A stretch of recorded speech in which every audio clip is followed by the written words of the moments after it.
Did you know that the world's biggest heist, worth nearly $65 billion, was built on almost the exact same simple system used a century ago? In 1919, a man in Boston made an extraordinary promise. If people gave him their money, he would turn it into 50% profit in just 45 days.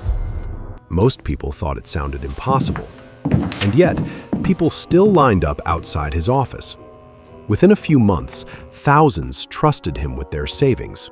His name was Charles Ponzi. He would go down in history as the man behind one of the most famous financial frauds ever created. But the story is just beginning here.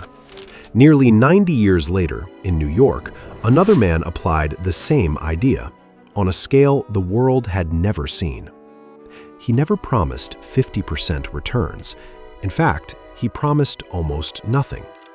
His investment fund simply produced small but remarkably consistent profits year after year. Banks trusted him. Billionaires trusted him. Even the financial industry trusted him. His name was Bernard Madoff. And what eventually came to light became the largest investment fraud in modern history. This story isn't just about money. It's about empires built on trust and the patterns of human behavior. Welcome to the history of money and gold.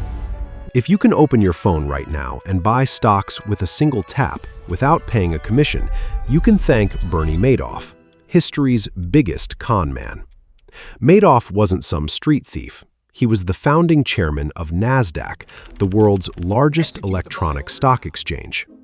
But how did a financial genius, who wrote the digital rules of Wall Street with his own hands, manage to openly deceive even the strictest regulators?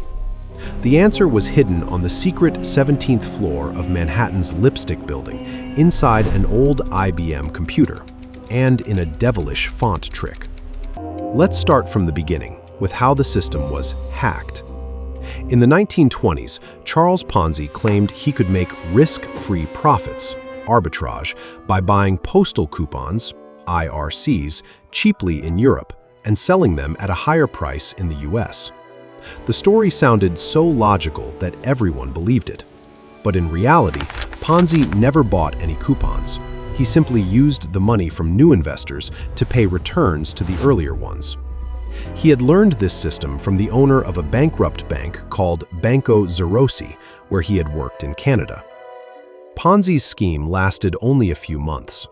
Clarence Barron, a sharp financial journalist, did a simple math calculation. For Ponzi to achieve the profits he claimed, there would have to be 160 million postal coupons in the world, but only 27,000 existed. The scheme collapsed, and Ponzi went to prison. Nearly a century passed. The financial world changed. Computers arrived. But human psychology remained the same. Bernie Madoff did not come from an elite Wall Street family. In Long Island, he saved $5,000 from lifeguarding and installing garden fountains, then started his own business with a loan from his father-in-law. Madoff was extremely intelligent. While traditional brokers were shouting and hustling on trading floors, he integrated computers into the system. He even invented the payment for order flow (PFOF) system, which gamified finance by ensuring investors traded constantly. This is why everyone revered him. But there was one thing Madoff's ego could not tolerate: failure. When his legal trades lost significant money, instead of telling his clients, he lied, and one lie led to another. So how do you hide a lie of that magnitude? By splitting the workplace in two.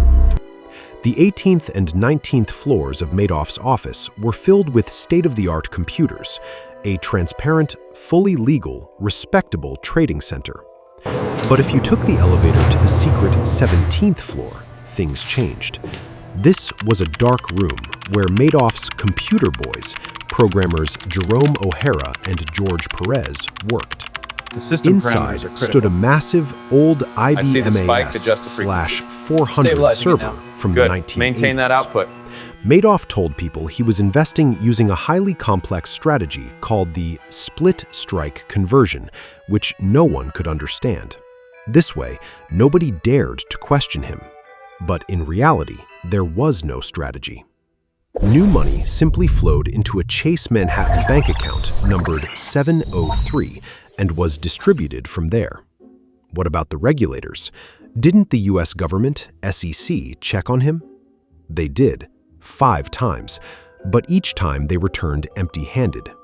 Madoff's accountant, Annette Bongiorno, combed through old The Wall Street Journal newspapers, found the top-performing stocks from the previous month, and entered false, backdated records in client accounts, claiming, "We bought this at the start of the month." Looking back, it made him look like a financial genius, didn't it? Even crazier, when regulators asked Madoff for official Central Depository (DTC) documents, his programmers had encoded the DTC's unique font and replicated it perfectly. While regulators thought they were reviewing originals, the papers were actually coming from the old dot matrix printers in the next room. Once, when an SEC inspector left his briefcase in the office, they opened it overnight and printed fake documents by morning, tailored to the questions he would ask. Everyone believed this story. Everyone except one man. Harry Markopoulos, a financial analyst, looked at Madoff's numbers and realized in just 5 minutes that it was mathematically impossible. Imagine, the markets crashed repeatedly, yet Madoff reported losses in only 7 months out of 14 years. Markopoulos described it this way: "It's like a baseball player finishing a season with a .966 batting average and no one suspecting he's cheating." He repeatedly went to the SEC and said, "This man is running the largest Ponzi scheme in history," but they didn't take him seriously. You can cheat math, you can cheat the government, but you can never cheat cash flow. In 2008, when the global financial crisis erupted and Lehman Brothers and Bear Stearns collapsed, clients, desperate for money, rushed to withdraw from Madoff. The requested cash surged to $7 billion, but Madoff had only about $300 million in the bank. The engine ran out of fuel, and with no new money coming in, the system collapsed. On December 10, 2008, Madoff gathered his family and confessed the harsh truth. There is no innocent explanation. It's all a big lie. Charles Ponzi died penniless in a charity ward in Brazil. Bernie Madoff received a 150-year prison sentence and died in prison, with most of the $65 billion he supposedly stole never having existed. Ponzi told a story about international postal coupons. Madoff told a story about a sophisticated trading strategy. Investors believed both stories. Because sometimes a compelling narrative can overshadow the mathematics behind it. In the end, the stories of Ponzi and Madoff are not merely about two individuals. They reveal something deeper about financial systems and human behavior. Trust is one of the most powerful forces in markets. It allows strangers to exchange capital, build institutions, and create economic growth. But when trust is placed in the wrong place, it can also produce enormous losses. Charles Ponzi's office in Boston is long gone. Bernard Madoff's firm on Wall Street is now part of financial history.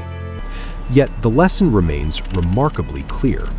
In finance, money is important, but sometimes the most valuable currency of all is trust.